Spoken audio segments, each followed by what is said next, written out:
A Virginia Vietnam veteran is getting his due. Today, retired U.S. Army Colonel Paris Davis received the Medal of Honor for his heroism during the war. The recognition comes nearly 60 years after he was nominated. ABC's Andrea Fujii has the story.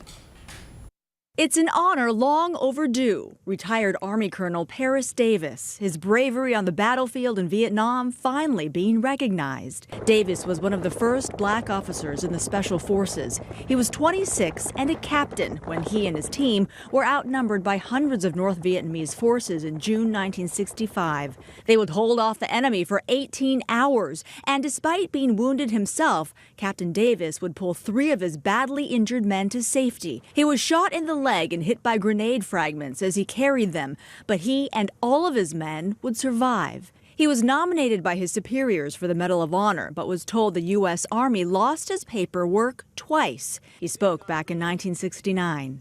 I was spending most of my time just trying to keep us alive and keep them off of us. Colonel Davis spoke candidly on being a black commander at the time, saying combat was a powerful unifier. There's no race there. Hell, in the dark, brown is just as black or white as anyone else.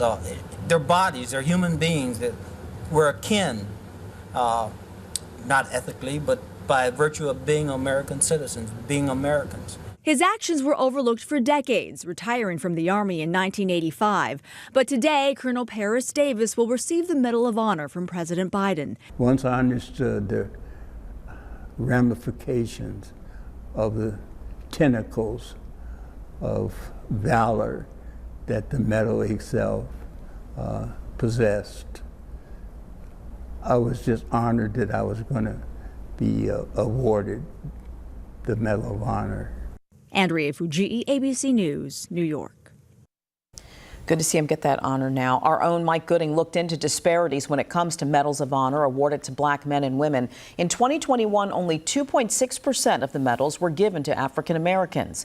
You can learn more on the report on 13newsnow.com. Just search Medal of Honor.